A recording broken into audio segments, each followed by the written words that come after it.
you.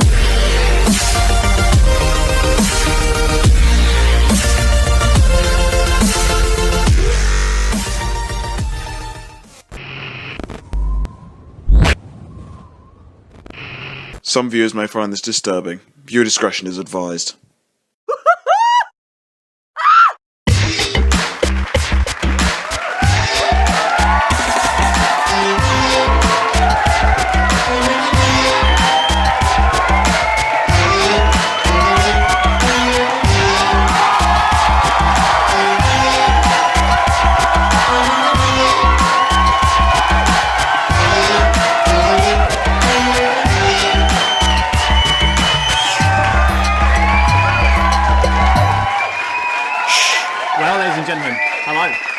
Welcome to the Ben&Grem Show, another episode for you, brought to you live, of course. How else would it be brought to you?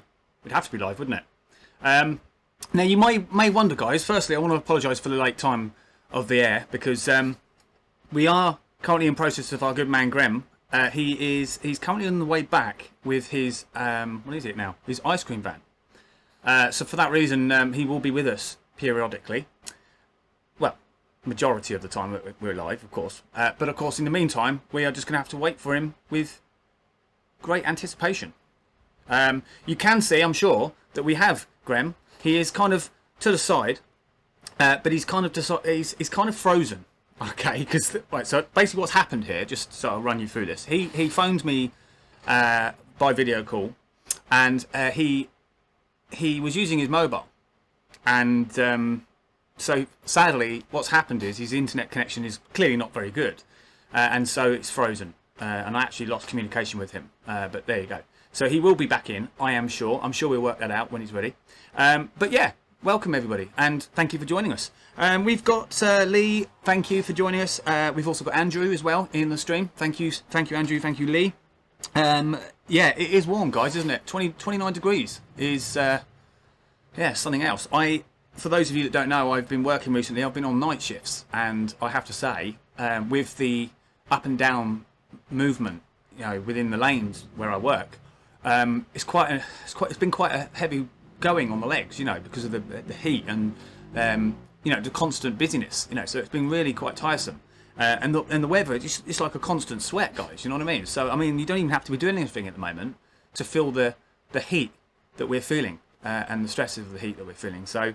I hope you're all well. I hope you've all got a fan or air conditioning, depending on how you go about your cooling methods. How is everyone? What have you been up to? What have you been doing today? We have to apologise again for not being around recently. We have been awfully busy. We have been in the studio, a new studio, which we've been waiting for some weeks. It has now finally arrived, ladies and gentlemen. We are now, hopefully, we are now able to put together a number of different episodes for you going into the future. And so, because of our time has been taken up quite significantly within the studio, we've not been able to dedicate as much time to the Ben and Grem Show live here this evening as like other weeks and regular. So we will keep an eye on that. We will make it as possibly regular as possible. But of course, obviously, we'll have to just play it by ear. We do anticipate to do another show maybe during the week. We'll have to wait and see, but we'll keep you posted on that. Yeah, calling with the bishop's finger. That's very nice, Lee. Well, that's great. I have to say, I'm staying off the alcohol today, guys. I'll tell you for why. Me and a few friends from work, we will be going out tomorrow evening. Well, actually, tomorrow afternoon, evening. So I felt that I'll have an evening off. Even though it is an evening off, and I've been working several nights, I'm behaving myself. All right? And of course, obviously, with the stream, I don't want to start fumbling over my words. And I do that anyway. So hopefully, we'll keep it clean and keep it good.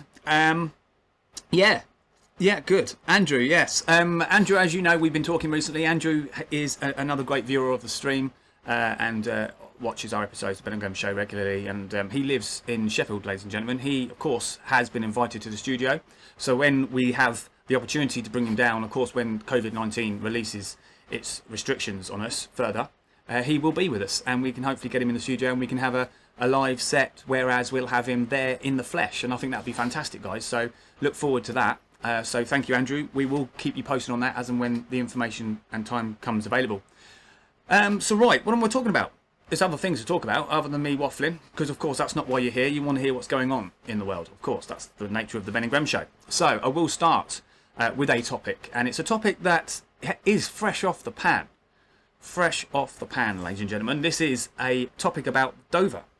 Now, Dover, and I'm talking the Dover seafront now, is or has been subject to a number of issues over the course of the last few years around migrants and the travelling of migrants and their purpose of travel. And what we've significantly found in the course of the last, say, I would say the year, that's part of a year now, numbers have increased hugely. The way that they're coming across in from Europe, mainland Europe, into United Kingdom, and some of the motives as to why they're doing so. Now, Henry Bolton, ladies and gentlemen, some will know, some will not, maybe, but Henry Bolton today was being filmed. He was talking to Russia Today in Dover, and he was talking about the situation, really, upon why maybe this is happening and how we can go about fixing the problem and finding the solution that, of course, many people in the UK are crying out for. And, of course, Priti Patel, as we know, the Home Secretary, she's working very hard behind the scenes to ensure that there is a way forward and that we can improve the situation, because we cannot, of course, in the UK, continue with this high rate of movement as we are currently. It has to improve. So with that said, there will be a video, certainly. That will be, I will upload for you, and that will be on the edited version. I haven't got it for you for the moment. The reason why that is because actually we're focusing on our special guest this evening, ladies and gentlemen. Our special guest, Ian, will be with us. Ian is a guy that is very, let's just say, experienced in music. He has had, I say Ian, we'll introduce him properly later. He has a number of different elements of music that he's been working with over the years. He's somebody that knows Grem, and there is a close connection actually between him and Grem, and I'm sure Grem will pick up on that when he comes in to our studio. But so we will introduce Ian soon. And I think, of course, you'll like to hear what he has to say. And he has for us a couple of videos which we will get to show you whilst we're on the subject. And look forward to that, indeed. So how has everybody been? I hope everyone's been well. We have our guest. He has arrived. He will be with us in 10 minutes. He is in the waiting room. That's fantastic. So that's good news, ladies and gentlemen. We do have our guest with us. Ideally, I'd like to think we can get Grem in prior to our guest. We are running slightly sloppily tonight on our schedule. Of course, I'm not going to be afraid to admit that. He will be, Grem, with us very, very shortly. For those of you that don't know, our poor Grem, he had run into a slight hiccup, and it wasn't partly his fault. But it turned out that when he got his ice cream van back to the yard, the owner of the ice cream van parked his vehicle, it seems, across the entrance. So because it being a private area, a private road, he couldn't just drop the van and go. But anyway, life goes on, doesn't it? Life goes on. Back my PC froze. Andrew, your PC froze. Do you know what? I have to say, guys, for those of you that have a PC, and I'm sure those of you that understand how PCs work and want the best out of your PC, you tend to get a lot of cooling elements in your unit, don't you? Because the more powerful the things you run, the hotter the machine gets. And I have to say, with that, I found that because it's so hot as well, I mean, just in this little studio of mine alone, I will say I've got the camera system, I've got the actual PC system running, I've got the monitors, and it gets incredibly hot. I mean, actually, I don't know if you guys can hear this, but I've actually got a fan here, which is actually hopefully not being picked up, and it gets incredibly hot. And I wonder, or at least hope, that nothing will go wrong. Because, I know they're quite durable PCs, but they still need to be cooled. The cooler they are, the better they're more efficient and the better they run. Of course, the hotter it gets, the slower they become. And as you say, Andrew, one can freeze. So, bit of a nuisance. Ed, nice to see you, Ed. Thank you for joining the stream. I'm glad you're in. And, again, a great lad. Somebody who has always kept an eye out on the stream. Thank you very much, Ed. I hope you're well. And it was nice to see you at work the other week. I hope you're doing well. Up the Hammers. He's a West Ham fan, for anybody that doesn't know. Good news for them, of course, on the subject. He will know himself that West Ham were able to stay up into the Premier League, which was great for them. They looked like they were going to have a bit of a wobble, but they pulled it off, and they are staying in the top flight of English football. So good on West Ham. Yeah. So how's everybody doing? Apart from being hot, of course. Obviously, that's not good. Interesting, isn't it? How much do we want a thunderstorm, ladies and gentlemen? I will say this, actually. We had one in the southeast only the other evening. And I have to say, in the UK, I have to say it wasn't enough. I mean, there was a couple of little cracks and bangs and flashes, but it didn't actually release the air that we needed, I think. I mean, we had a bit of a blow last evening, but it was warm air. That was the problem. And, of course, it didn't really change the humidity aspect of this heat that we're facing. And it is a different type of heat in the UK, guys, isn't it? It's like, you know, you go to a place like Spain and it's warm, it's nice, you know, it's a different type of warmth. But you go to somewhere like the UK in the middle of summer and it's a muggy, sticky sort of heat, isn't it? And it's not the same sort of heat. And anybody that goes out and about and travels and goes on holiday occasionally will know what I mean by that, I'm sure. It's just one of those things.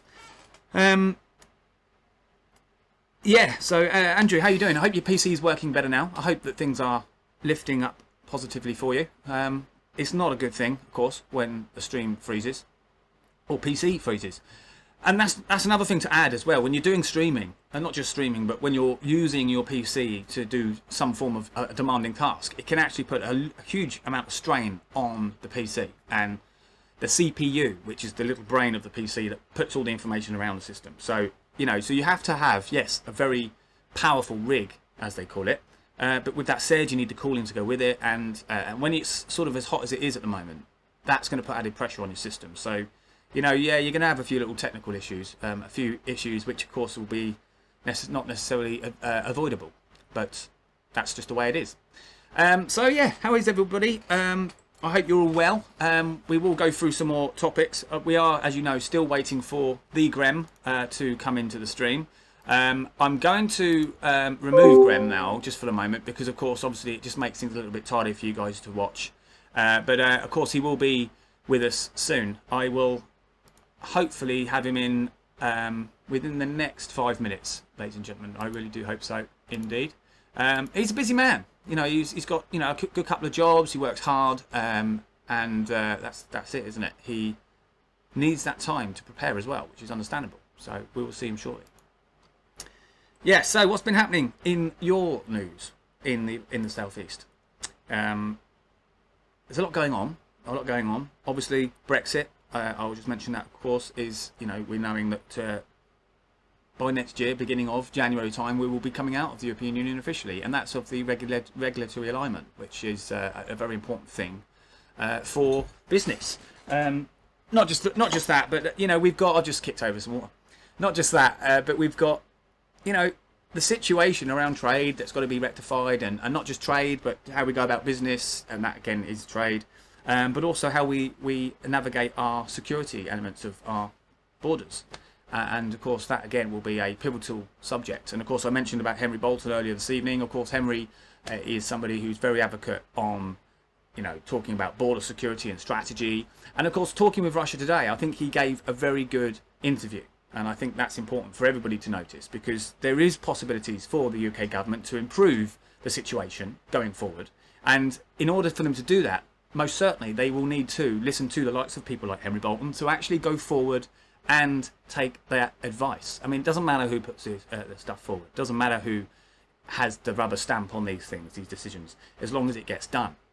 And so, as we all know, the credit will go to the government. It will go to the Conservatives. But so that's irrelevant. Nobody cares about that. What people care about is to actually see these things being actioned. And one thing that came from that video, which I'll get you to see within the show when it's available to be uploaded, you will see he actually says the difficulty around the situation of the Dublin 3 and how we are going to leave the Dublin 3. We are essentially going to leave it, yes, of course, when we leave in the beginning of next year. But the sad fact of the reality of it is that although we'll be leaving the Dublin 3 agreement as the Dublin 3 agreement, we'll actually be going into a similar sort of mirror-framed policy as like the Dublin 3, but just maybe slightly differently worded. So be under no illusion, we are still going to be under close restraints to what we are now when it comes to the eligibility for those travelling from France into the UK.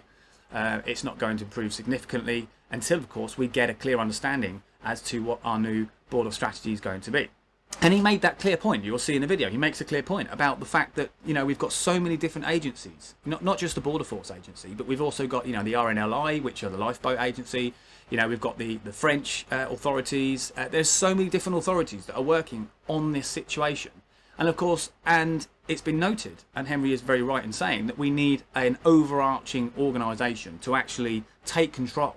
There's too many hands talking to another, and it needs to be more controlled. And I think Priti Patel as well would probably identify that, and I think in time she will probably come to a decision which I think will benefit not just the UK but also the French.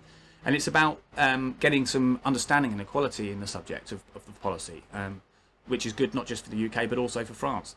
So yeah, so what's your thoughts on that, everybody?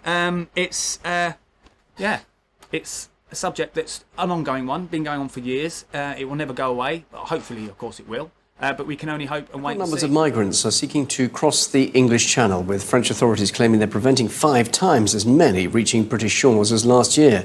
That's as the row brews between Britain and France, with Paris demanding millions in funding to police the waters ahead of talks this week. RTK Shadia Edwards-Dashti joins me with the latest. So, Shadia, tell us then, how have things escalated there? Well, Home Secretary Priti Patel is now here in Dover to witness firsthand this ongoing escalation of this crisis and to see for herself what exactly is expected from the UK Border Force and Kent Police in dealing with this crisis. Of course, just last year, Home Secretary Priti Patel said that these crossings across the English Channel would become an infrequent phenomenon. Obviously, that is not exactly the case, and now she's saying she wants to make this route entirely unviable. Of course, the last few days, though, in Dover have been incredibly busy. Since last Thursday, we've seen scores of people coming across the English Channel. In fact, 700 men, women and children have reached British shores over the last few days. That takes the total up to 4,000 this year in 2020 alone, which is 8 times higher than just 2 years ago. Now, because of this increasing crisis, the RAF, the Royal Air Force, has now been deployed to survey and help and assist the operations here in Dover. And now official requests have been made to bring the British Royal Navy here as well to assist in the operations too. Boris Johnson, the Prime Minister, he's made a warning to those people thinking of crossing the Channel that they need to think again.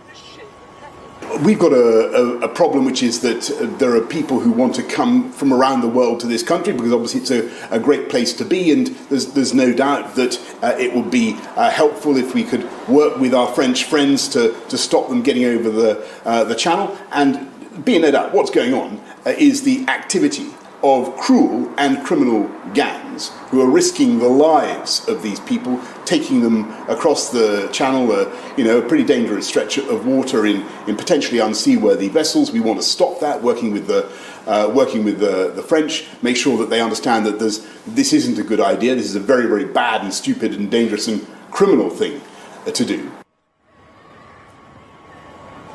Well, joining me now for more on all of this is Henry Bolton, the former leader of UKIP. Thank you very much for joining us here this afternoon. Clearly, it's very desperate times for these migrants. Surely the government could make it easier for people to seek asylum in the UK. These numbers of illegal crossings would definitely fall. No, I don't go along with that idea at all. The more people, or the easier it is for people to come here and claim asylum here, rather than in the safe third countries, as they're technically called, of the European Union, the more will attempt the journey. So it's quite simple. We make it easier and they will come here. We also undermine the international best practice, not legal requirement, but best practice that asylum claimants claim in either the first or third, what's technically called a third safe country en route. So we're undermining the best practice here if we do that. Of course, these people are risking their lives because it's near impossible to apply for asylum unless you're already in the country, which is Britain. Correct, and that's normal, because a refugee is given asylum status because they are fleeing conflict or some form of persecution. There's a risk to their life. And of course, by the time they reach Greece or Italy, and certainly the European Union, France included, they are safe. There is no requirement whatsoever for them to cross the Channel. They are crossing the Channel because there are economic and social benefits here that outweigh those in France. And that's why they're doing this. Of course, tight immigration policy is making it worse. As I mentioned, it's 8 times worse than in 2018, the levels of people coming into the UK. UKIP, of course, played a huge role in the Brexit campaign based on anti-immigration policy. Are you and your politics to blame at all? Do you feel at all responsible? No, not at all. And I'm not associated with UKIP any longer, I have to say that. But what this country lacks is a comprehensive and integrated border management strategy. You're talking about the Royal Navy, the Royal Air Force, we've got the Coast Guard, we've got Border Force, we've got Kent Police, we've got the National Crime Agency, we've got the Foreign Office, we've got the Home Office, we've got the Immigration Service. There is no overall strategy to bring them together, working towards one set of common goals on our air, land and sea borders. And that is a massive failing of the British government, successive governments. Priti Patel simply saying, let's make this route unviable. Firstly, what on earth does that mean? But secondly, it doesn't reduce the incentive to get to the United Kingdom. It will just make it more risky. Correct. And the deployment of the Royal Navy they have no extra powers. In fact, they have fewer powers than Border Force out there. The fact of the matter is that this requires a totally different approach. The Home Secretary and the Home Office and the government are responding to headlines. They know that putting a warship on the channel will get everybody going, yes, that's great. So that the aesthetics of it, the presentation will look good, but in fact the results will not change. There's a more strategic, comprehensive set of solutions there, which I'm happy to go into, but we probably don't have time today. But that is my business. That is what I did before I went into politics, and I can tell you now, the Home Office is struggling to find a solution. They're looking at tactical answers or legal answers, none of which will work. OK, then, what should be done? What would work? I mean, there are arguments to send them back mainland to Europe, but that would just be pushing a crisis elsewhere. If somebody comes into this country from outside the European Union and lands at Gatwick Airport or so, if they don't have the correct documentation, they are kept airside of the immigration controls. And under normal international practice, for example, on the Canadian-US border, they would be considered not to have entered the UK until they've been allowed to transit immigration controls. Here we do something entirely different, partly because we're still, until the end of transition, subject to EU legislation, something called the Dublin Agreement. So we allow them into the country, we take responsibility for them. Now, the unfortunate thing is we leave Dublin 3, that requirement, at the end of the transition period, but the new UK immigration legislation, the amendments that come in as soon as the next day after the transition period, are badly framed. They take on board the same principles as the Dublin Agreement, and we will still have to take them into the country. The answer is to keep them, I would say, waterside, not seaside, waterside of immigration controls in a holding facility, welfare check, health check, and so on. So there are some people who may have a legitimate claim, so filter them out, and the rest go back on a vessel that is purpose designed for that role. Border Force vessels, even Royal Naval warships, do not have the facilities to keep together safely the people who are being returned to France who don't want to. And at the same time, we've got to think about the safety of the vessel, we've got to think about the safety of the crew as well as the migrants in the busiest waterway in the world. This is no easy task, so it has to be done differently to the way that the Home Office is looking to solve it. Henry Bolton, thank you very much for joining us this I think my afternoon. quality's come through, guys. I am using a different setup this evening. I have had a test run with it, but of course, yeah, as far as I can see, I think things are looking pretty good as far as I'm concerned. Obviously, this can improve, but of course, you can't have everything, guys. You know what I mean? You can't have everything. You can have quality, but you can't have the face. Right? You get one or the other, I'm afraid. 10p in the meter, Andrew says. Yeah. Great feed now. I put 10p in the meter.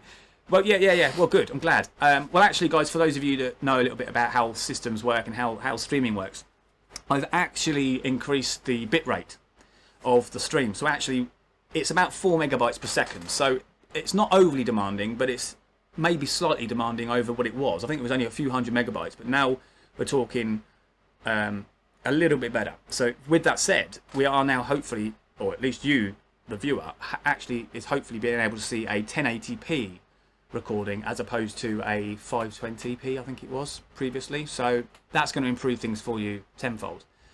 What it does, of course, is affect my quality, because what that does is it shows you my grey hairs, and obviously that's not a great thing. You know, depends how you look at it. I mean, I'm fine with grey. I don't mind it. It is what it is. We all have to go through this, but it's just, if you're going to go grey, go grey. Yeah, don't have one or two grey hairs. I mean, that's pointless for me. I don't understand that. Just go grey. You know what I mean? You don't want patches. It's like, it just doesn't work, does it? And I won't be dyeing my beard. I did that already, didn't I, guys? Some people pick up on that. If you're watching the stream, you'll remember me dyeing my beard. I can't believe I just announced that on live air. But yes, it happened. Black, to be precise, didn't suit me at all. I don't think it did anyway. I actually thought, oh, no one will notice.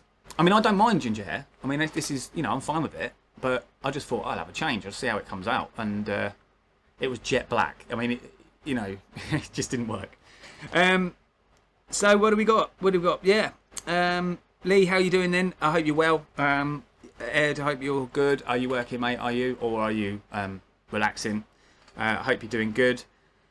Graham, Gremmy, Ben&Grem, he is still sorting himself out, I think. He will be with us. He will be with us in due course.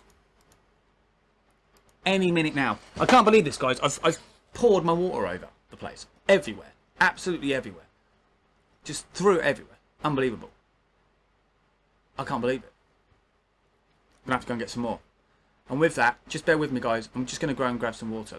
Our producer's gone off to his car, and I can't even shout him to get me some. So bear with me, all right? I'm going to be a couple of minutes, and I'll be back. Please, stay where you are. I hope you haven't gone anywhere. I'm back. Well, nice to see you again. Weren't long, was I?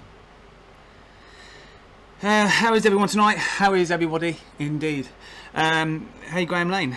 Hey, Graham Lane. Is Graham Lane with us? I think so. Graham Lane.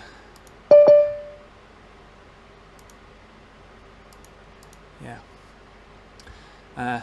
It's good to see you all. It really is. I really love this, guys. I love this show. I love communicating with you guys. Okay, Grem, the Gremster is here, ladies and gentlemen. I really love this, guys. I love this show. I love. Here he is. Well, here we are. That's great. Just in time, Grem. And nice to see you. That's perfect. You're looking good. Grem, you are looking good. And I'm pleased you made it. Because, do you know what? We were just talking about Henry Bolton. Because Henry Bolton, as you know, Grem, we'll just recap. He says that he was down in the... spoken to us recently. He said that he was going to do some filming, and of course he did some filming with Russia Today, didn't he? He did that down at Dover Port, and of course he's spoken about the migrant crisis. I say crisis because when you say, Graham, here we go. So let's start again. So hello, Graham, and welcome to the stream. I mean, of course, welcome to the Ben&Grem show, but that's our job for you guys. You know, we'll do it all again because it doesn't matter, does it? We're here now. We're ready to go. Graham's a busy man. I'm a busy man. We have been busy over the last few weeks, and you know, in particular with this new studio. We were just saying, Graham. I was talking to viewers. We were talking about the situation around the migrant crisis in Dover. Sorry for repeating myself again, guys, but we'll just run through this very quickly with Graham because he might have something to say on the matter. But we have discuss the situation. Henry Bolton has been down in Dover on the seafront. He's been talking to Russia Today, and he's been talking about the migrant crisis because it has been a very huge topic in the course of the last several months, last few years. But actually, at the moment, we are seeing a huger or higher, should we say, amount of movement with the migrants, simply because what we do understand to know is we are leaving the European Union regulatory alignment as of January next year, and that does, of course, mean that we'll be leaving the Dublin Free Agreement. Now, as I said earlier, and Graham, you all know this, the situation about leaving the Dublin Free Agreement is that we, although leaving it, we will not be leaving it entirely. We'll be leaving it in all but name, as they say, because as much as it's called the Dublin Free, the new legislation won't be necessarily called the Dublin Free, but we are mitigating the previous legislation into our own legislation, and there is fear that not a lot of it's going to change. So actually, we could still continue to see the movement of migrants beyond January, when we're officially considered independent as an independent nation. Now, what's your views on that, guys? I, for one, Graham, I find this quite hard to take. Henry, of course, has made that point, and I think the media will pick up on that, and I think it was important that it was noted, because, of course, we do not want the government to sidetrack on this. We don't want the government to push this aside, make it known to us that, you know, they've made these decisions, they've changed, we've got out of the Dublin Free Agreement, but actually what they've really done is they've just changed their name. What do you say on this, Gwen? Have you got a view on this, or what's the viewers got on this?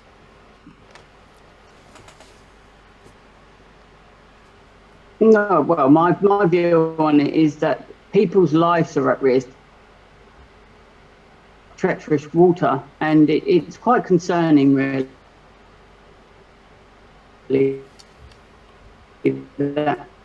That they would. It is sad, and they need and then they need to be kept safe. But they need to be stopped coming over the route that they're coming over, because they are. Yeah.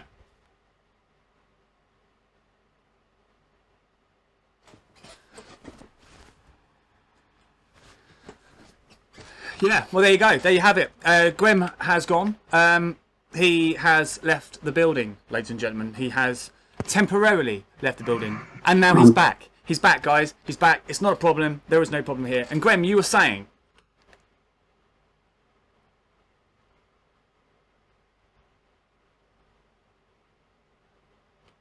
I think we need a 50p in the meter, guys. I think it's an all-round thing. Grem, I would say there's an all-round issue, actually, with the internet tonight, because actually we're not the only people that have got a bit of a laggy internet system.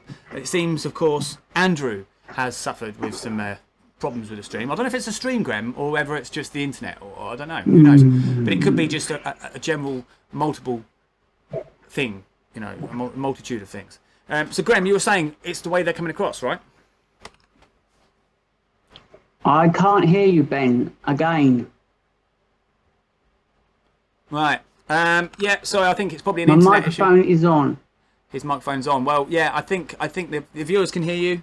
Can the viewers just give us a heads up about whether you can hear me and Graham? I think there's a reason. We seem to be having some technical difficulties. I can't talk properly. Sorry about this, everybody. This happened last week. I didn't think people could hear me talking, but they could. It was just me that had the issue. There's some sort of issue between this end and the studio. But microphone's working, speakers apparently working, video's working.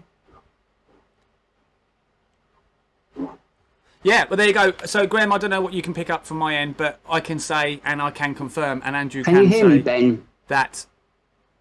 I can hear you, Graham, yes. Ben. Yeah, I can hear you. Everybody Right. can hear you, Graham. Everybody can hear you. Everybody can hear you. Yeah, so anyway, while we look into the situation of the problem with Graham and me communication, I will continue and hopefully it will rectify itself. I don't think there's anything we need to do here. I think it's just it could be a lag situation. It could be a slight internet delay. I don't know. Who knows? Technology, innit? It's hot. The wires are hot this evening, guys, yeah?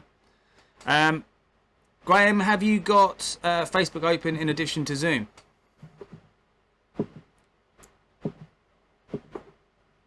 He can't hear us. He can't hear us, guys. Yes, I think he has, yeah. I think he has. I can answer that question for you, yes. Seems fine, but Facebook itself shut off completely for 5 minutes. Oh, right, okay. There could be an issue with Facebook then, it seems. If Lee's saying there's an issue with Facebook, it shut off for 5 minutes. There's a good chance then that that could be why maybe we're having some technical issues our end. I don't know. But everything, as far as buttons are concerned, and dials and levels are all on point. So, I don't know. I don't know, guys. I mean, we'll just hang on for a bit because, you know, we will hopefully get the problem sorted. That could be the problem. Graham says frustrating, but he will endeavour to get things going ASAP. Yeah, Graham, I don't know if you can hear us. I don't think you can, but you're absolutely right. Yeah. I don't know. What do I say? What can I say? Yeah, it's a story of our lives, though, isn't it? The Ben&Grem Show. It shouldn't be like this, guys. It shouldn't. It's not comfortable for you guys. It's really not comfortable for us, but it's fine. You know, we're in this together. All right. What have you been doing today, guys? I mean, what have you been up to? I don't want to talk about me too much. It's all about you guys. What have you been doing apart from being hot? I mean, how many ice creams have you had today? How many walks have you had? Have you had any walks? Have you decided to stay indoors because it's just too hot? You don't want to go outside. How's the dog going? I mean, is the dog all right? Is the dog hot? Panting? My dog has done nothing but pant. Absolutely, pant, all day long. Crazy. Drinking water like you wouldn't believe it. Speaking of which, I have actually got some more water. I kicked it everywhere, guys. The producer would not be happy if he saw that. Lucky it's only water, though. I would not be talking like this, and I certainly would not be smiling if it was gin. That's the truth. Andrew says it's my first day back at work, so it was very busy. Okay, yes, I can imagine. Well, actually, Andrew, your first day back at work. So is this since the lockdown? I'm assuming that was since the lockdown, yeah? Because I'd imagine there's a lot of work to catch up on, or maybe just some just sort of going through, I suppose, some of the areas of work that maybe you haven't done for a while. Maybe a bit rusty, and so yeah, I can imagine catching up. 345 emails to go through. Well, there you go. 345 emails. That's a lot of emails. So, Andrew, is that through the process of lockdown, was it? Are we talking the 3 months of that? Lee says, rabbits are having the life of Riley. He says, each had its own, let me just have a look, block, and they're laying on them. Interesting. Yeah, because the block would be cool, wouldn't it? Yeah, that makes sense. Interesting. Using a different Facebook to view. Okay, Grem. Yeah, well done. Well, obviously, Grem, I don't know if you can hear me. No, I don't think you can. That's good. That we're making movements. Grem, I was going to suggest. Andrew says he was on holiday last week and in the Lake District. Yeah, that's one place I really want to go to, guys. The Lake District. I've heard it's so nice, especially for walks and things, biking and stuff like that. Grem, I don't know if you can hear me, but I'm going to make a suggestion. I'm going to cut you off the stream, guys. Not you guys, but I'm going to cut Grem out and I'm going to try and bring him back in because maybe it just needs a reset. I don't know, guys. These things happen. Like when they say when a PC goes wrong, just turn it off at the mains and turn it back on again. Like, that's going to fix something. I'll explain what I thought would fix that in the same sort of area once recently, and it was about a car. Some of these cars these days, just going well off topic now, it's a bit of a curveball, but some cars these days have what you call automatic handbrakes. And they're a nuisance as far as I'm concerned. I never had one, but from what I understand of them, they're a pain. Now, with automatic handbrakes, you have to wait for a red light to go out. You can override it. Problem is, of course, if you're not sure about it, you just turn. I just said to this chap, I said, just turn the engine off and turn it back on again, and it did. It reset the system. I mean, it's like the thing to do, isn't it? If you've got a problem with anything electronic, just turn it off, turn it back on again, and you're back to go again. It's good. It's strange, isn't it? Anyway, that wasn't what I was needing to go on about here. It was actually about Grem. So I'm going to take Grem out and we're going to bring Grem back. So I hope you can hear that, Grem. I would put that in print so you'd be fully aware of what I'm saying. But of course, I think you'll get the point what I'm doing. So just bear with me, Grem, and the viewers.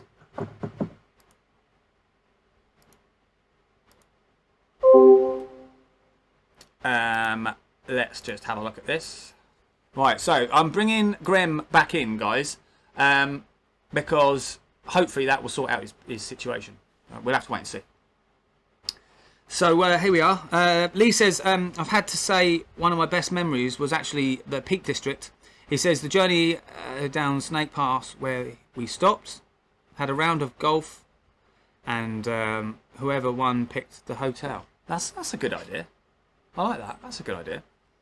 Yeah. Game of golf. I hadn't played golf in years. The game of golf's fun, especially this time of year. You remember the old expression, Lee, of the fair weather golfer? I don't suppose you were one, were you? I mean, there's nothing wrong with playing golf in the rain, is there? Apart from getting wet. I mean, no, it ain't that great, actually, what am I saying? But yeah, it's much nicer if it's like this at the moment. Outside, baking hot, a nice pleasurable walk in the wilderness. Brilliant. Absolutely lovely. Can't beat it, really, a game of golf. Especially if you go out with the lads. Game of golf with the lads. It's not the same as driving range, though. You can go on driving ranges, can't you? They're not the same, are they? You can have a chin wag, maybe a beer afterwards, but it's not the same, is it? You've got to go on a golf course. No, he says. He says no. No. Fair weather golfer, he's not. He's not a golfer. You're not a golfer, though, are you, Lee? You just played a bit of golf before. I used to play myself. I used to play golf. I used to play quite regularly. I was 18 at the time. Actually, a bit younger than that as well. My grandparents and my mum and dad, they used to take me over to the golf club, and I used to play on a Saturday morning, sometimes a Sunday morning. I used to play in the odd competition. I had good days and bad days, but that's the thing with golf. You can have some really good games, and you think you're on top of the world, and then you can have some really dreadful ones, and you never want to play again. It's hit and miss. But it does take a huge amount of concentration. Anybody that's played golf will know what I mean by that. I've nearly killed people as well, and that wasn't deliberate, obviously. But, you know, when you've got people walking out and about around you, you know, last thing you want is to, as they call it, shank it, because you shank that ball and that's going anywhere. You know what I mean? I've hit in rooftops and all sorts. It's crazy. Yeah, sorry about that house, if they ever come about that. I'm sure it's not the first time. Why have a house on a driving distance of a tee on a fairway? Just off the fairway. Crazy. You're asking for trouble. I bet the insurance must be extremely high. Anyway. Lee says he loves golf, but he can't play when your spine doesn't work. Wasn't great. 18 handicap. So, all right. Well, yeah, Lee, that's pretty good. 18 handicap. Well, I wasn't that good. I think I got to about 28. Don't think I went much lower than that. But then I was sort of like, I don't know. I surprised myself. Some games. See, my dad, and he still plays golf now. And for those of you that know who I am, will know my dad. He plays golf even still, and he plays off a very low handicap. He's played off of 2 and 3 for consistency of his time in golf. But he's also moved up to about 5 on handicap. But he's a very good golfer. He's won the club championship for Walmer and Kingsdown Golf Club a few times, and credit to him for that. And of course, I've gone out with him, playing golf with him, and I've either caddied for him or otherwise I've actually played with him. And I have to say, I'm not at his level by a long shot, but nowhere near. But actually, when you play with somebody who's got a game that's much better of yours, if you like, so you then, I think, find that you up your own game. I found that in football. If you're a good footballer and you play with a team that is pretty well rounded off, your game will improve. If you play with a team that's not quite so good, but actually you're not a bad footballer, your game will not improve. It's a weird psychological thing, I think, but actually I think there's some truth in that. You know, it's one of those things. If you put a good footballer in a bad team, he's not going to be very good because he's still got to, you know what I mean? I think you know what I mean. But yeah, my game would improve significantly. Still trying to get Grem back in because I am waffling away. We don't want him to miss too much more of the show, so we will try and bring him back, guys. Sent him another invite. He's probably trying to work out what's going on his end. Yeah, very sorry, guys. Very sorry. We've had some really good shows recently, as you know. Of course, you run through into these problems every now and again, and there's nothing you can do about it. You just have to go with it. It was good. What did he say? Let's have a look. Sorry, guys. Might be a second.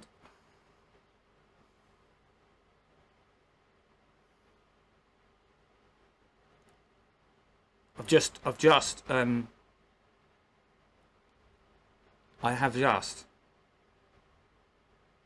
just turned my teleprompter off. Right, Graham Lane's watching me. Okay, Graham, we don't want you watching us, guys.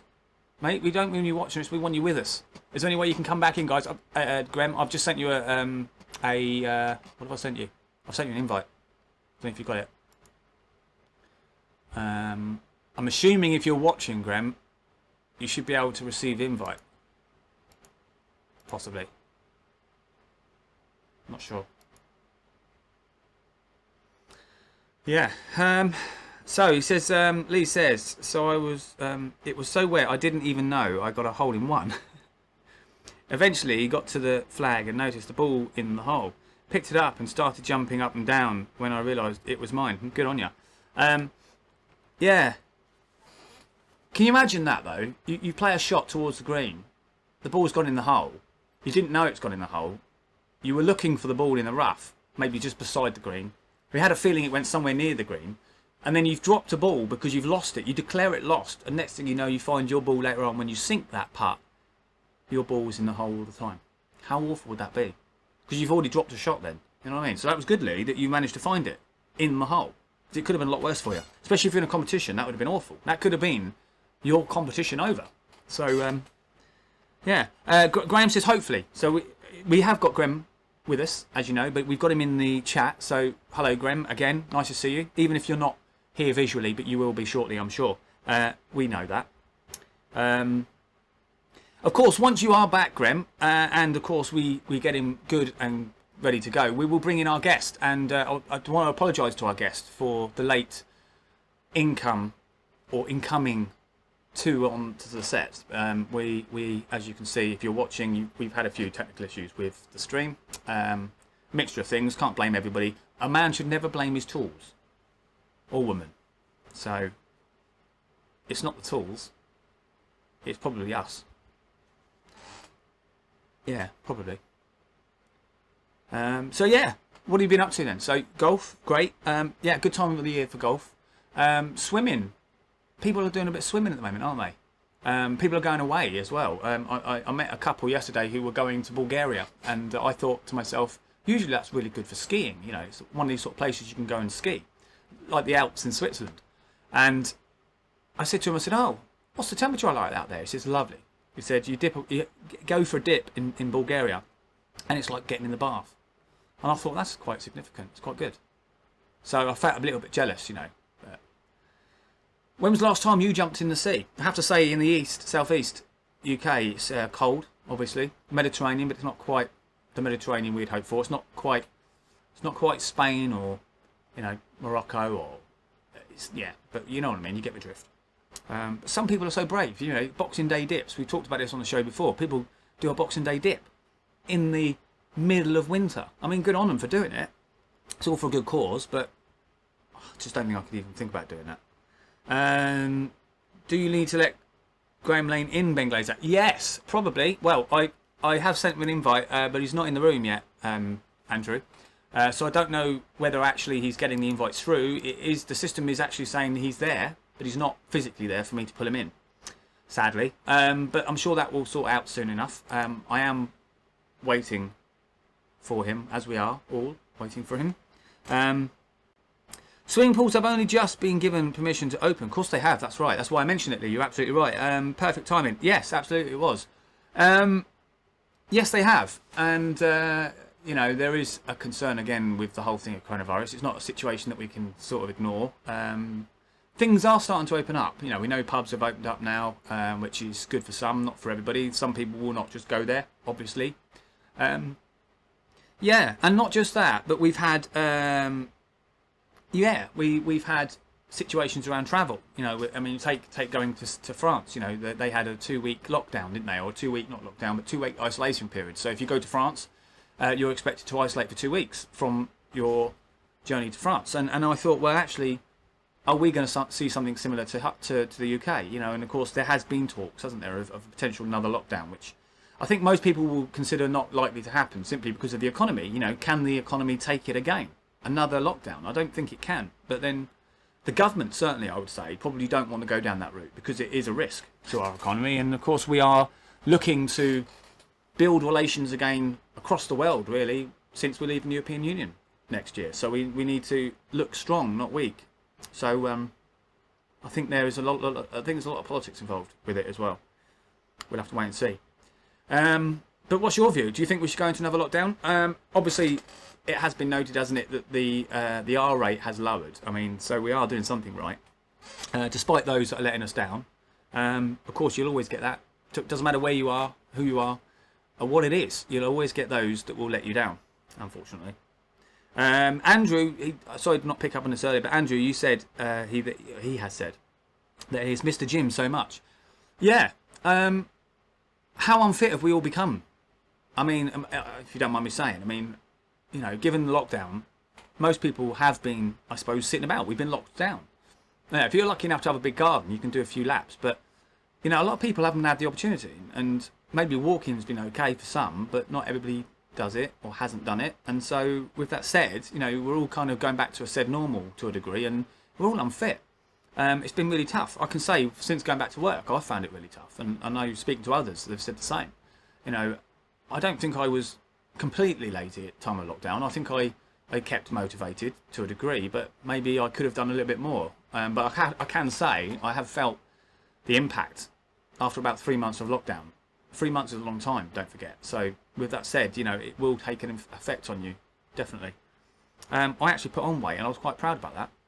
Most people wouldn't be proud about putting on weight, but as many of you will know, I'm quite a thin lad anyway. So having the opportunity to put on a bit of weight, for me, was a good thing. Yeah, so what have we been doing? Well, me and Graham, we have been busy. We have been in the studio. We've been recording. We are doing something rather special. I want to talk to you more about it, but I feel that I'm compelled not to at the moment, simply because we are at that stage now where things are materialising, and it's not for me solely to come out with the positive and exciting news, but I am looking forward to being able to talk about it more freely, and of course there will be a time for that. The only thing, Lee says, the only thing the government have handled poorly is that they should have treated the pandemic as with much seriousness as a wartime scenario and shut down the independent news sources spreading bad. That's an interesting point. Spreading bad and contradictory news. Yeah, Lee, I think you're absolutely right. I agree. I think I use the word hysteria. I've used that a few times in the subject of the pandemic, and I would say that there has been a lot of issues around hysteria. You know, media coming up with different opinions. Obviously, media in itself have different stances, you know, the political stances, and of course they will have different opinions, of course. That's what makes them in competition, you could say. But I think there has been some mixed messages when it comes to coronavirus, and I think not just that, we can all criticise the government, but I think not just the government solely, I think there's just been a lot of mixed messages. And yeah, it is media-led. Most of our news comes from the media.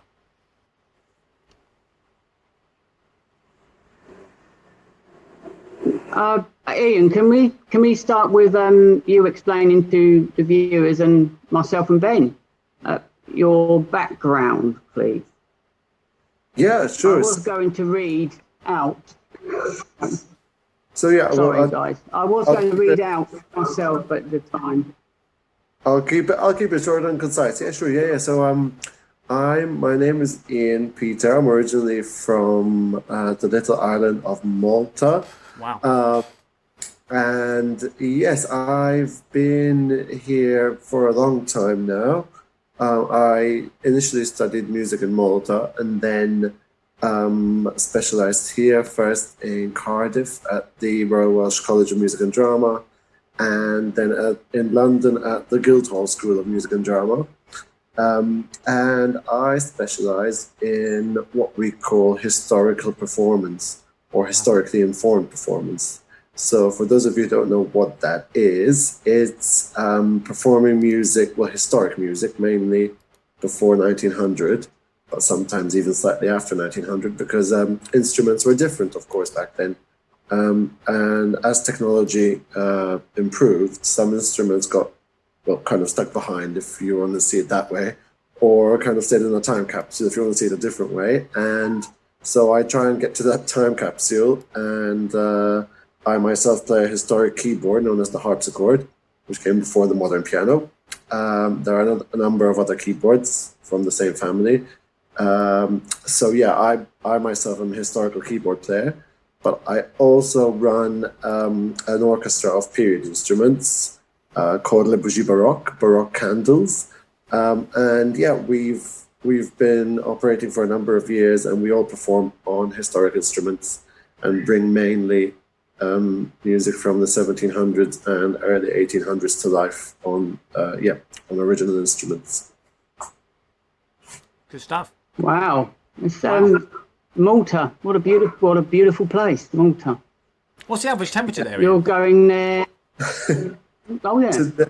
Today it's I think it's the same as here actually today, except that they have aircon and it's a tiny place with very accessible beaches, so pretty much everyone can go to the beach and it won't all get clogged with people. So yeah, it's very hot there at the moment as well, but you get a bit of a better breeze, and you have beaches close enough to everyone to kind of enjoy the heat rather than. It's a different climate, isn't it? It's not like the heat in this country. It's very boggy in this country. You can't breathe sometimes, can you, with the heat that we're getting? The thing with Malta though, that can be worse actually, because it's very humid, but humid heat, but you get a lot of you get kind of convection oven heat flying up from the Sahara Desert, which coupled with a hot temperature makes it a little bit of an oven. So pretty much everyone has air conditioning there, because especially if you're directly underneath a roof, you'll fry. So it can get quite hot, but the buildings are quite good for that there, which helps everyone cope as well. Cool. Right. Air conditioning and all that. Yes, Nice. they have all that. A lot of people have pools as well, which is quite Must nice. need it. Okay. I'm going to now move on to a question to the viewers.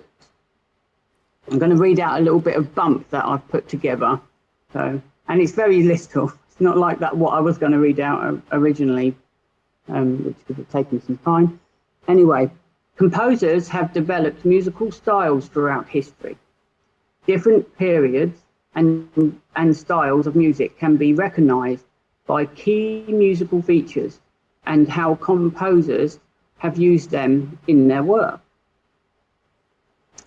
This question, as I said, is for the viewers. So, what is the name of a piece of music performed on stage that tells a historical or mythological story entirely through singing? Just singing, everybody. So you've got 3 possible answers. A musical. B, an opera. Or C, a concerto. Concerto. Yeah. Yes, hey, I've got it. Got that one. Right. Anyway, so that's to the viewers. So we can move on to another question that I've done for the viewers as well, which is about instruments. So, and I believe Ian's already answered this one. So there's a bit of a clue there. Which instrument was popular during pronounce your musical period again? How do you say that?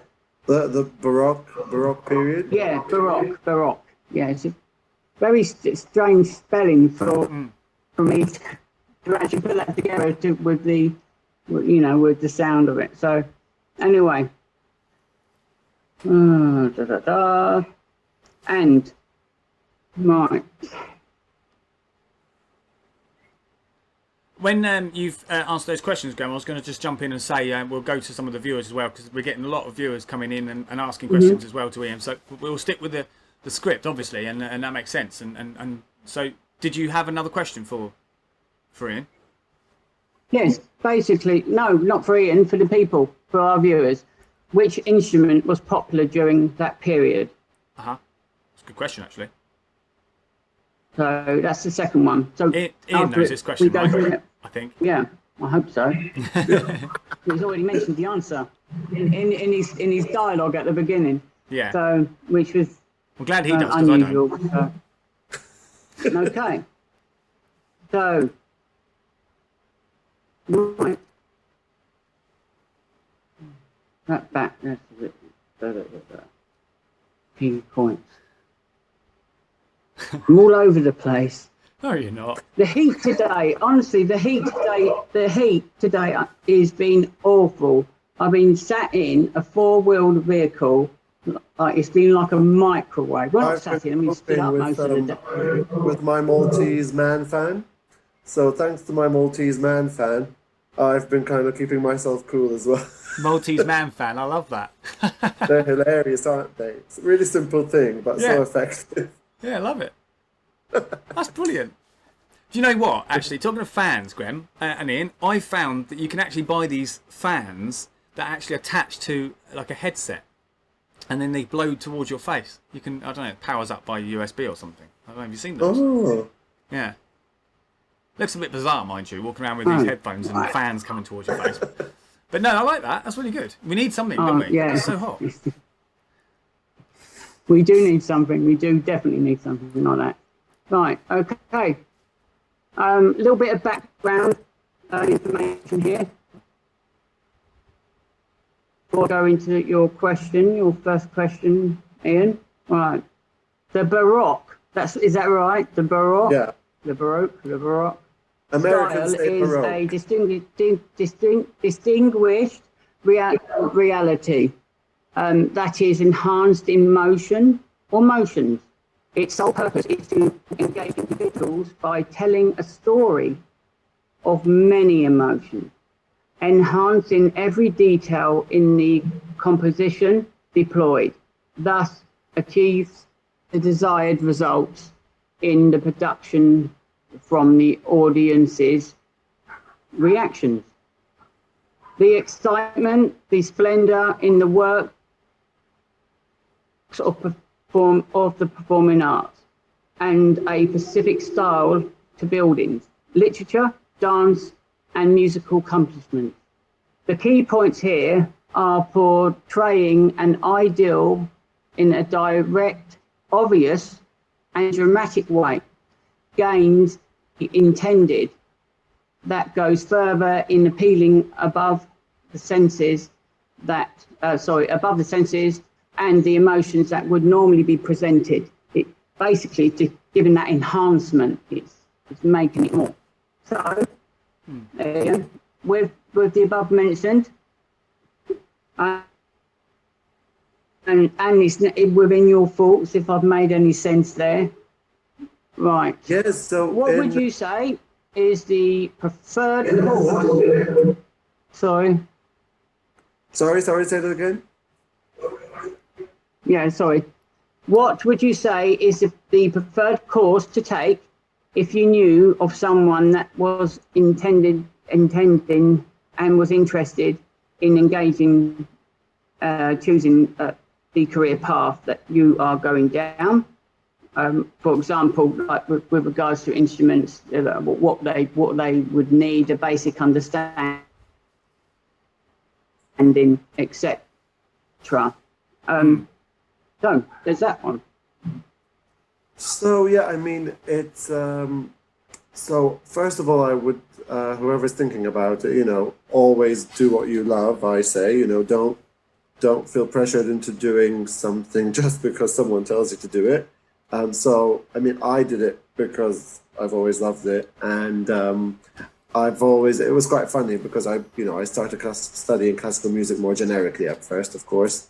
And then I really love, growing up in Malta, there are a lot of, these massive painted churches with golden and silver gates and frescoes all over the ceiling. It's very, very opulent. The Catholic Church in Europe is just, the wealth is insane. So, I kind of grew up with that. So the love for classical music and that eventually married, and I started specializing in historical music, done in a historical way. But of course, at first you study music a bit more generically. So I did, there are exams out there. So for example, I put my students through them right now as well. There are quite a few. There's Trinity, there's the Associated Board of the Royal Schools of Music. So, and there are usually 8 grades, 8 for piano, for example, if piano is your instrument of choice, and 8 for theory. So you study theory first more than the instrument itself, just so that you can acquaint yourself with the language, because it is a different language.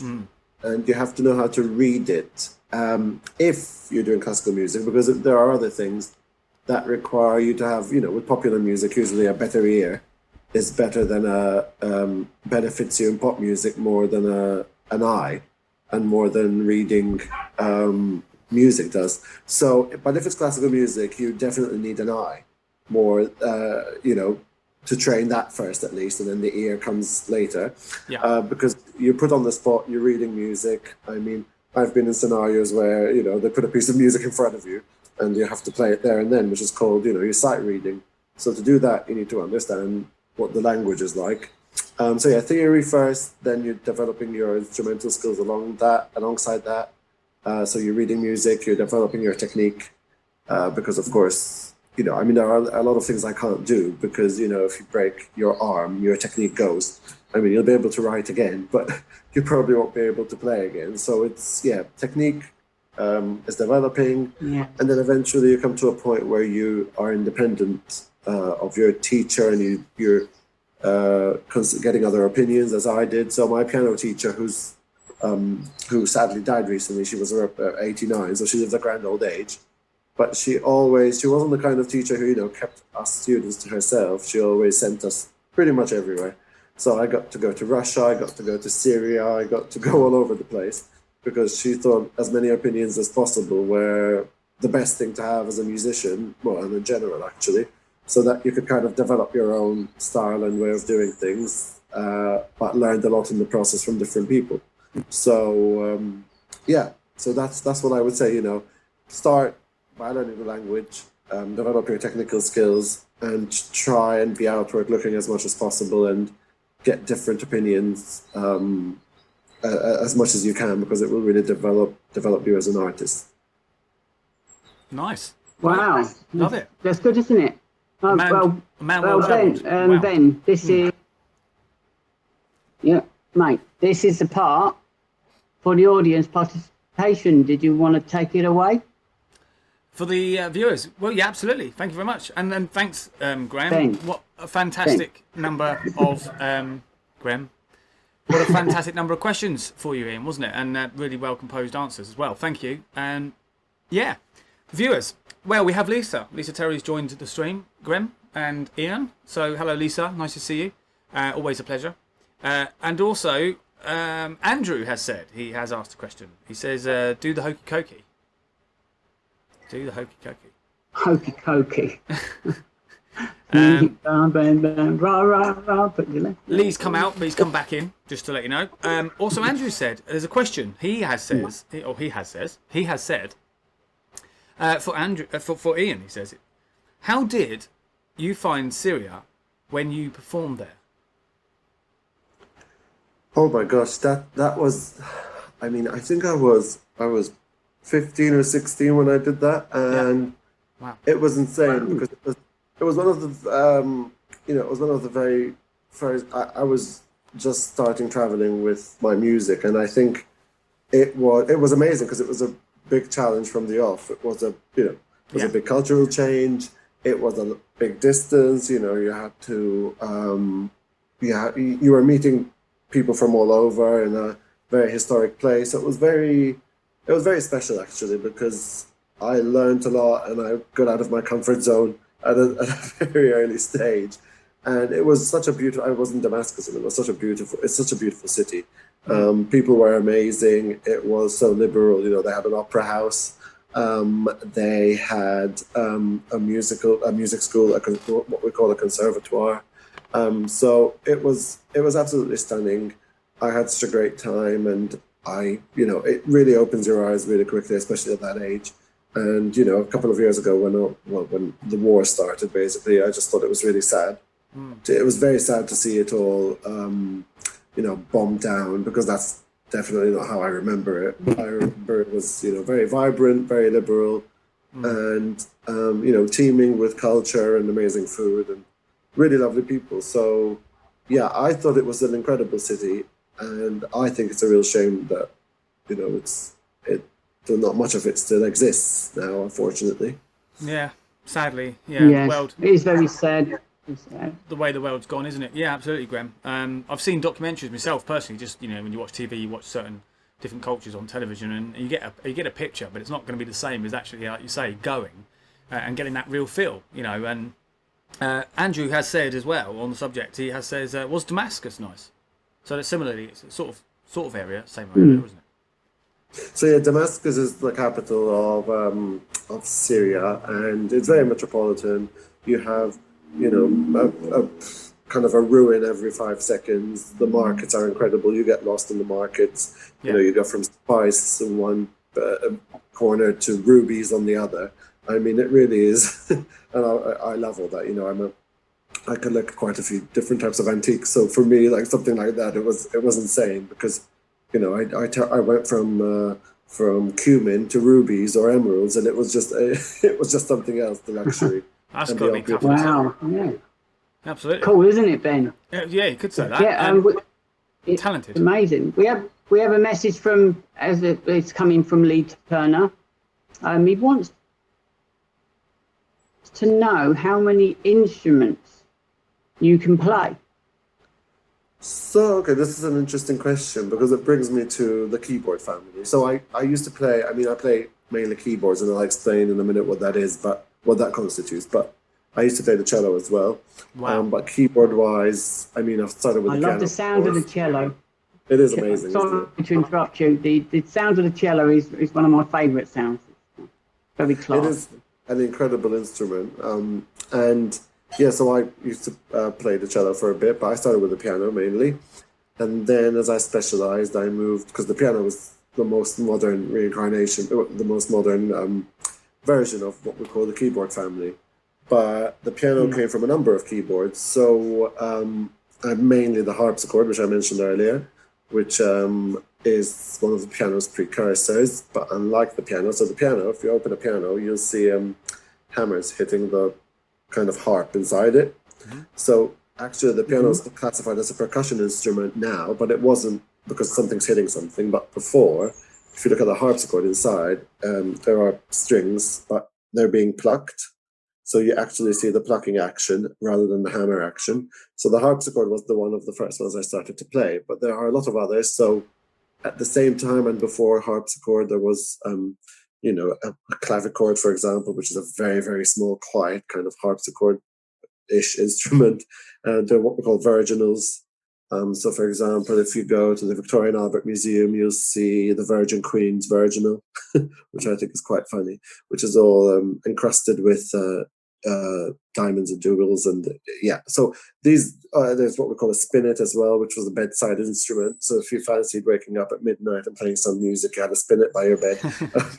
So they were, they didn't have distractions like us. They were pretty much into the whole the art flourished for a reason. It's interesting actually, because if you look at a harpsichord, and the instrument I'll talk about in a bit as well. So after the harpsichord, then so to simplify it, came the forte piano, because today the modern piano is known as the pianoforte.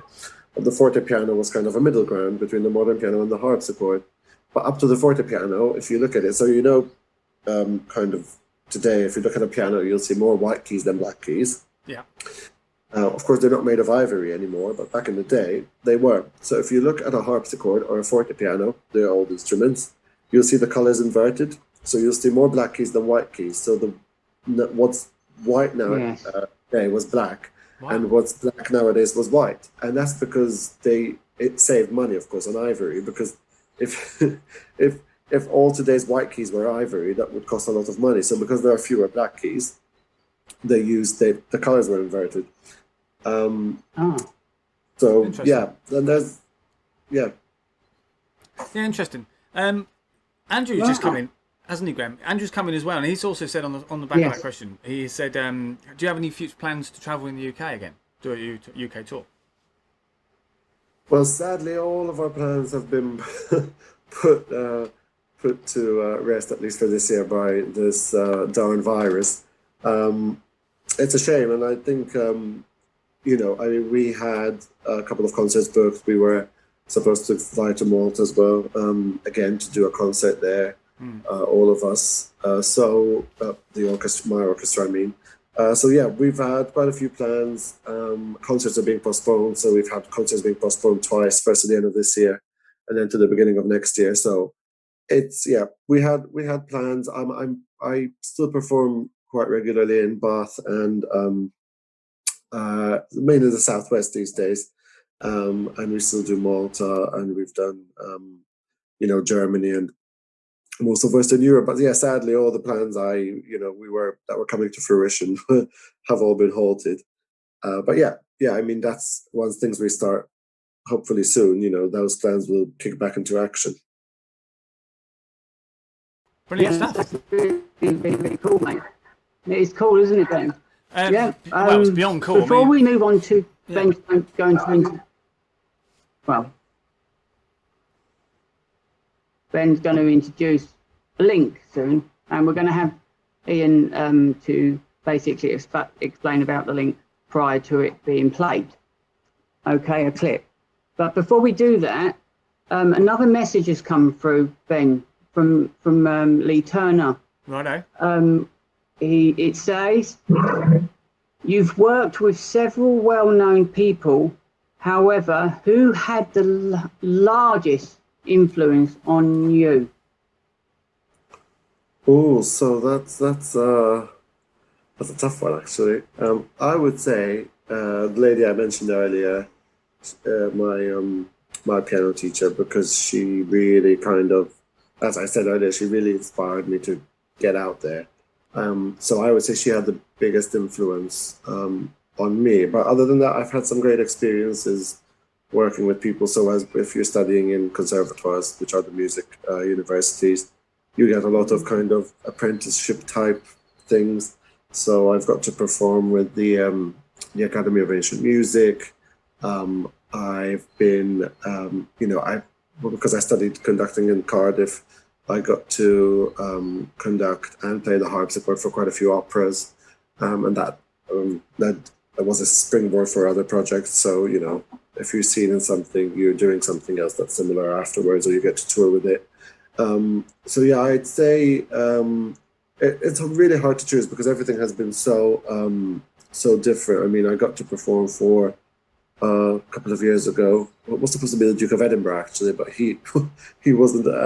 He couldn't make it, so Prince Edward went instead, and wow, yeah, performed for him and the Duke of Edinburgh World Fellows at a concert and dinner. So yeah, I've had so many experiences. I worked with so many great musicians and singers. So it's very hard to choose. Wow. That's Incredible. amazing, mate. Ben, it's just... Well, Yeah. I don't even know where to go with these questions Oh, anymore, I because wish I had your talent.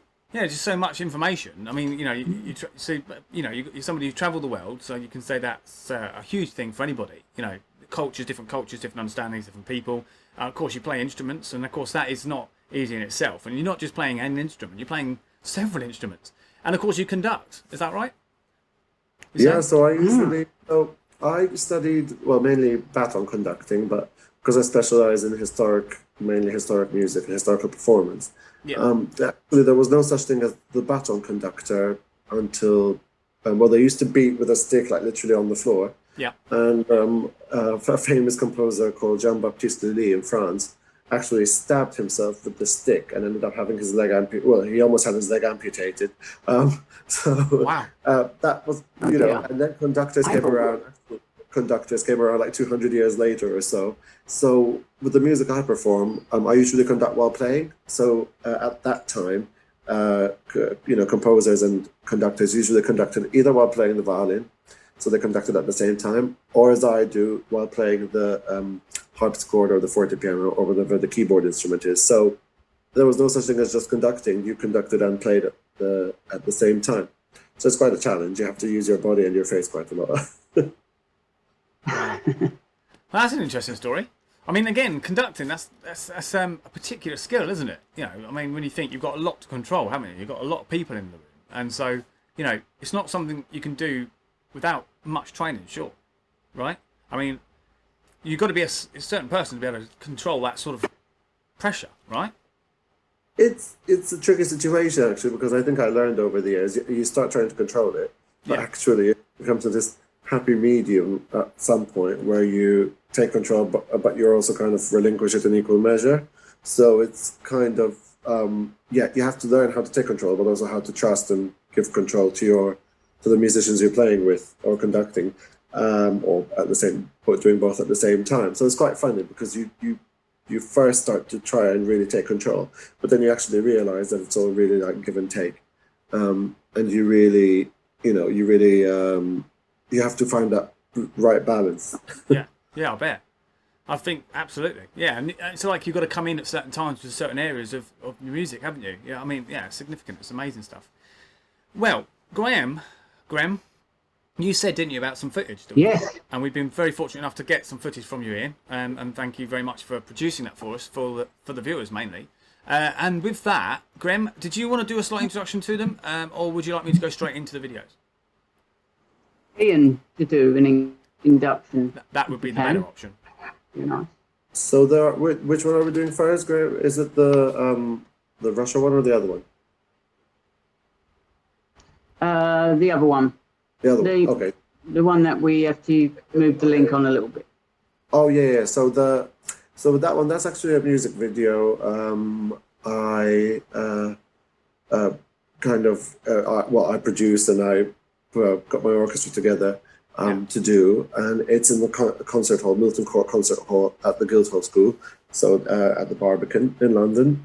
And it's a piece by a composer called Paul Wranitzky, who was a contemporary of Mozart's, and wrote this delightful little piece for wind orchestra and a fortepiano piano soloist. And the music video you see, it's been recorded before the piece, but we were the first to record it on period instruments.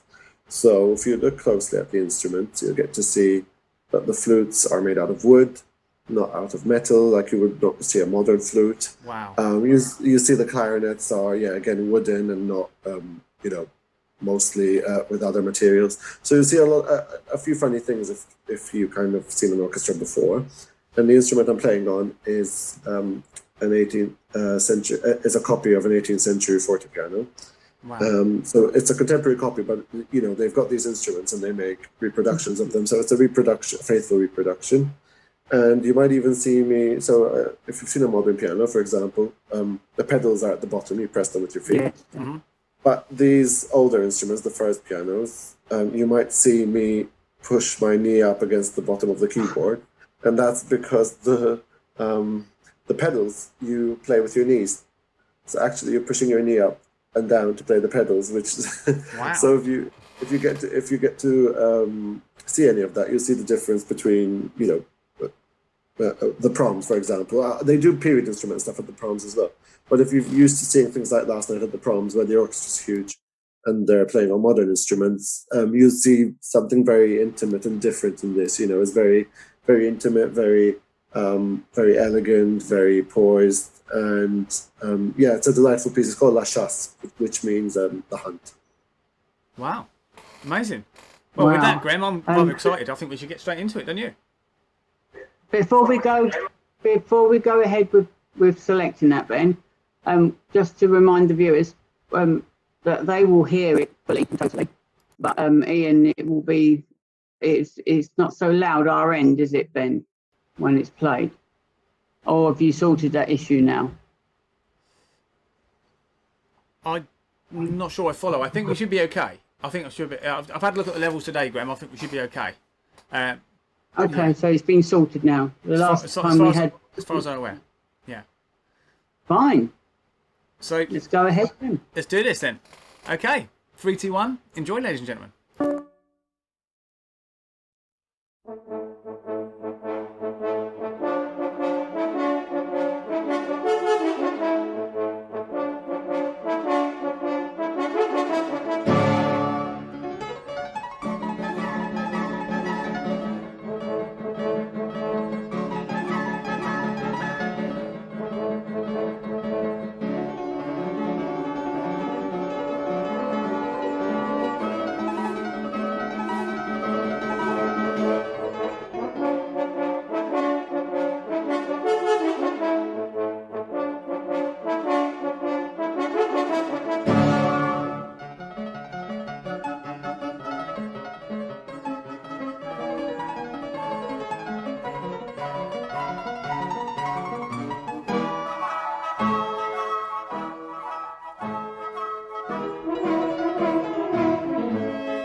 No.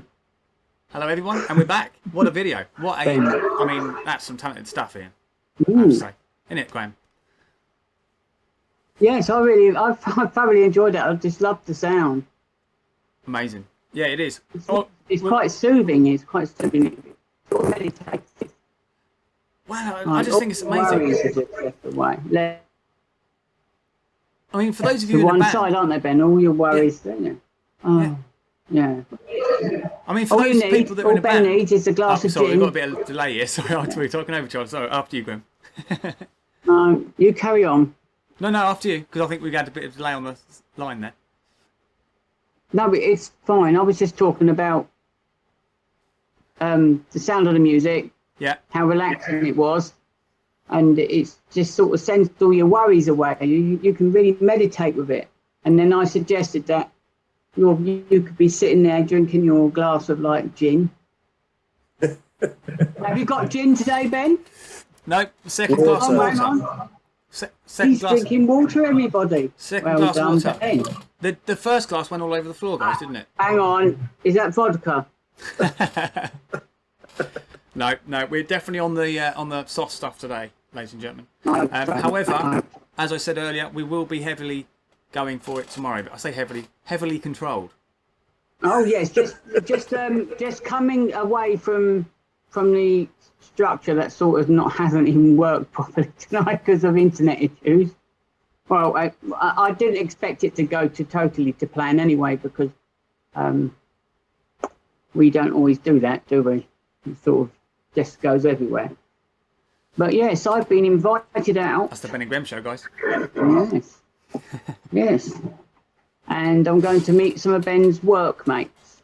So they're going to meet the Gremster. You'll enjoy yourself. Get this, now get this right, Ian. Right? When you go out with your mates, and you're invited out with your mates, it's normally, realistically, 7, 8, 9 o'clock meet up in the evening. Maybe 6 o'clock, isn't it? And then you sort of work through and then maybe get home 1, 2 o'clock in the morning. Yeah, it depends what time you start, isn't it? I suppose it depends what's going on and so on. I mean, if there's like a cinema trip involved or whatever, but it's not. It's just like a sort of pub crawl, I suppose. But I'm looking forward to it. It's the first proper sort of. Well, I've been out for drinks for ages, literally ages. So I'm looking forward to. Well, I think we both need it, Graham, didn't we? At 2 o'clock in the afternoon. We both need it, didn't we? I mean, you've been working hard. I've been working hard. It'd be nice to get out and different surrounding, isn't it? Relax, different company. It'd be great. No. So that's why, ladies and gentlemen, there is no gin flowing this evening, because that would be irresponsible. To have 2 evenings of alcohol is not good for anybody, and I do value my liver. Yes. Yes, I know. Right, I'll move on with the structure of the evening. Oh, do you mind if I just bring up another issue? Well, not an issue, but a subject. As long as it's not as long as it's not politics. No. Because we did discuss about politics. Not politics. No. And I did say let's not do politics this session. Something much more interesting, guys. Something much more interesting. Because Andrew says Ian is amazing. He is, and I totally agree with that. And Ian is amazing in a lot of ways, especially for keeping my delightful brother in line. Because my brother can be a bit of a nightmare, a bit of a know-it-all. He's in the next room. I think I'm actually saying it because I'm like the middle child. So the middle child always gets left out. So yeah, Graham is my brother-in-law. Yeah. Well, thank you for looking after my bro. You've brought him along well. He's more laid back now, and he's not quite like one of those moody head teachers or principals. It's nicer. What? Principal, moody, head teacher. It's much nicer now. Thank you, my brother Dominic. happiness, Dominic doesn't it, for Miles. everybody, doesn't it? Mm. Hugo Page is watching. Hugo, hello. Hello, Hugo. Thank you, Hugo. Great evening this evening. We have a special guest in Ian, Hugo, and Ian is an all-round, I would say, an all-round skillful kind of guy. He knows quite a lot about musicians or musical instruments, classical. He's travelled various places, Syria be it one. I mean, that's amazing, isn't it? Because you can't travel there at the moment, can you, Ian? I don't think. Is that right? It's not recommended. I think if you're going to go there, you have to go kind of, well, as far as Lebanon, although that disaster struck recently, of course, the explosions. That was horrific, wasn't it? Yeah, So, it's sad the fact that when you did go there, it was just really nice area, and now look at it. It's very sad with what's happened and the lives that have been lost. And well, I think this is what always happens. A lot of these places, you see them in the 70s, 80s, and 90s, and they're all very, very liberal. People are wearing what they want and all that and whatnot, and then you get these dictators coming in, and all of a sudden, it's the country isn't fun anymore, and then more happens. So it's very, very sad. No, exactly, mate. And that's a sad thing, isn't it? It's, you get corruption in politics, and certainly people come in, don't they, and they change things, and it's not good. It's not good. And I mean, actually, I suppose you could say you're rather privileged in a way to be able to see Syria in its truest form. And I think for Syria's sake, I hope it does come back to those days. I think it deserves to. I mean, it shouldn't happen to any country. But exactly. Have you got any photos or any? I mean, obviously you'd have some memories that you've managed to take away from that. I mean, it would be lovely to see some of the photos at some point. To see what experiences you had. Did you have any cameras or anything you had with you, or how is it with cameras though? Because is it not? There's restrictions, isn't there, Ian? No, actually, No? I think unless you're in a place of worship, I think. But other than that, no, there was no restriction. I think. It was before the age of smartphones, so I think I have some photos developed somewhere, maybe at my parents' house in Malta. So I must dig those out at some point actually, because it's really good times. It'd be nice. It's quite a conversation starter, isn't it? So if we move on to question 2. Go for it. Right. Other than, I've got a funny feeling that you might have answered this question. This happened at our last interview we done. Other than a interest, didn't it, Ben? Sorry, I'm going to have to stop a second. Every question that I asked the previous chap we had on, called Tom Clark, upcoming public performer. He's amazing. His music, his trancey and that, the way he styled it is just amazing, isn't it, Ben? Anyway, every question I asked, when he answered the first question and I got to the second question, he's already given the answer to that question in the first one. I don't know if that's maybe how I placed the questions. Maybe that's the reason why that happened. So anyway, getting back to the task in hand, I'm running away with myself. I'm doing a Ben, but in shorter version. Yes. Blazer. Right. Other than a interest in this period, what key personal advantages would you say an individual should have with them to fulfill their desire and ease the learning of the objectives? Good question. Well, I think that's an interesting one actually, because I've seen two extremes of, I think, how musicians are perceived or treated, or how classical music is perceived or treated. And so, being from a Mediterranean country, the sad thing is that mostly music is viewed as or the arts in general are viewed as a hobby rather than a serious profession, which is definitely not the case, because, I've had to do an undergraduate degree, a postgraduate degree, and a doctorate level degree. So, if it's not a profession, I don't know what is. But unfortunately, in the Mediterranean, they seem to view it that way. But then, I would say, while here, obviously, I'm in London at the moment, as I said, and here in the UK, I think that doesn't happen. But I think then what does happen is that, classical music is seen as a very elite thing. And, I think, that's the flip side of it, of course. So you go from hobby to something elite. And I don't think, as I said, it's definitely not a hobby, but I don't think it's something for, the elite either, actually, because before pop music came along, what we now call classical music and opera, they actually were the pop music of the day. So this music was not written for only very smart people. Yeah, I mean, you have different types, of course. Depends who commissioned it, but it's not. It wasn't just written for very, very smart people to get. It was written for pretty much everyone to get. So you get music that has folk tunes in it, or some very, it's meant to appeal to pretty much everyone. Yeah. So I just find it a bit ludicrous, actually, that it's viewed as a bit as something that's elitist here. It's this change of times, isn't it? It's the way I suppose the world's developing and the West is developing, and modern technology, even though it's good in a lot of respects, it is also pretty negative as well. Just the street. I think we're going offline. What's happened, Ben? No, we're still. Yeah, we might be on the stream, but we're still recording, guys. So we'll continue. Don't pause. Yeah. No, we're okay. We're all good. The stream might have gone off, but everything is still working. It's internet. Okay, we're at the.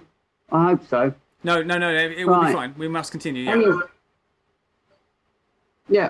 Okay. Right. Where was I, Ian? So I was saying about elite. Music being either perceived as a hobby or an elite thing, and I think it's both are equally damaging things, and I think I've always fought against kind of these damaging perceptions of classical music or musicians. It's anyone can go to the Royal Opera House, anyone can go, wherever they want to go and listen to this music, and there are a lot of incentives, and it's not just the rich who can afford to go and watch it. You can get a £10 seat at the Royal Opera House last minute, usually. Yeah, exactly. I mean, I've got a memory. A few weeks ago, it was either something I heard on radio or I caught on TV briefly, or it might have been a conversation with you, Ian, when I was in London recently. The topic come up that the style of music from that period and prior was mainly written for everybody. And everyone went to opera. Everyone. Everyone. Even if you were just a street sweeper, or you swept up after Forsty's doo-doos and so on. You went to opera, and that was the way. But now it's deemed as high class, when it's pretty sad that it's got to that extent, really, because it's a really beautiful, meaningful, and in some cases it's quite educational. Oh yeah, totally. I mean, it's really nice sound. I think there were two different sides of it. So what we now perceive as opera as mostly, it's sort of written for public theatres, but then you also had the vaudeville theatres, and they were usually, it was still that same kind of music, of course, because it was the same period, but they had a few more things like, special effects and fireworks and things like that for kind of the masses. So yeah, if you were kind of a street sweeper from that section of society, you went to the vaudeville usually. But working class people, middle class people, and upper class people, they went to the opera. But there was also the vaudeville side of things, which was even more accessible. So, people dressed up, and it wasn't like today. You didn't have to step they dressed up and they mingled with each other, and they sat with different sectors of society, and no one batted an eyelid. There was none of this resentment. Oh, I don't want to sit next to that person. It was everyone when they went to the opera. It was like a family. It was but they also, it was quite funny because today it's no drinking, no eating, and all that. But they did the opposite. They ate, they drank, they threw food at each other. It was a pretty funny. Because today you're told to kind of sit down and be quiet, especially in classical music concerts. But it definitely wasn't the case back then. Yeah. And people very much, either if it was in gardens, they walked around and appreciated it that way, or in the pleasure gardens, for example, in Vauxhall, or if they were at the opera, they ate and drank and did all sorts of naughty things. And it was quite funny because in some operatic music, you get sections where it's quiet, and all of a sudden you get these loud bangs. And some composers actually said that those loud bangs were either to wake people up or make people behave. So it's quite funny to kind of, see it like that, because we have the curse of hindsight. So we don't know those things unless you read about them and you read kind of the accounts of people at the time who would go to the opera house and their diaries and all that. Wow. Yeah, I can imagine. Yeah. It's like that persona, isn't it? You see these people that are sort of middle upper class sort of people, and of course you expect them to be, some would say, the commoner might say, prim and proper, but actually not at all. Just because somebody presents themselves well doesn't mean to say they don't break the rules sometimes. And of course that's quite interesting. You wouldn't imagine it, in the days where, you've got classical and you've got these people gathering and the high class people that you've got throwing food.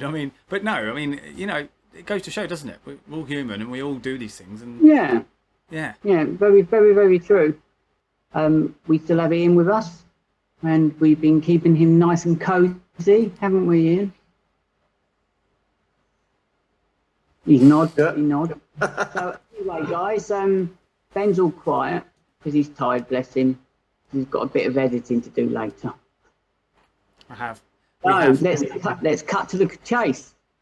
We will be continuing this stream, and we will be doing so this coming Wednesday at 1900 hours Facebook. So be there. And we'll follow on, Graham, won't we? We definitely will, won't we? Absolutely. And thank you, Ian. Obviously, thanks for the difficulties, or at least experiencing them with us, mainly. And we look forward to getting you back Wednesday. Thank you for being available as well. Sorry for the necessary need to be available for the continuation of the show, but that's great. It's not a problem, because that's what it's all about, isn't it? We find the solutions and we make this work. So thank you very much, Ian. Thank you very much, Graham. No problem. Yeah, thank you, Ian. Thanks. And good night. Good night, everybody. Good night. Shh.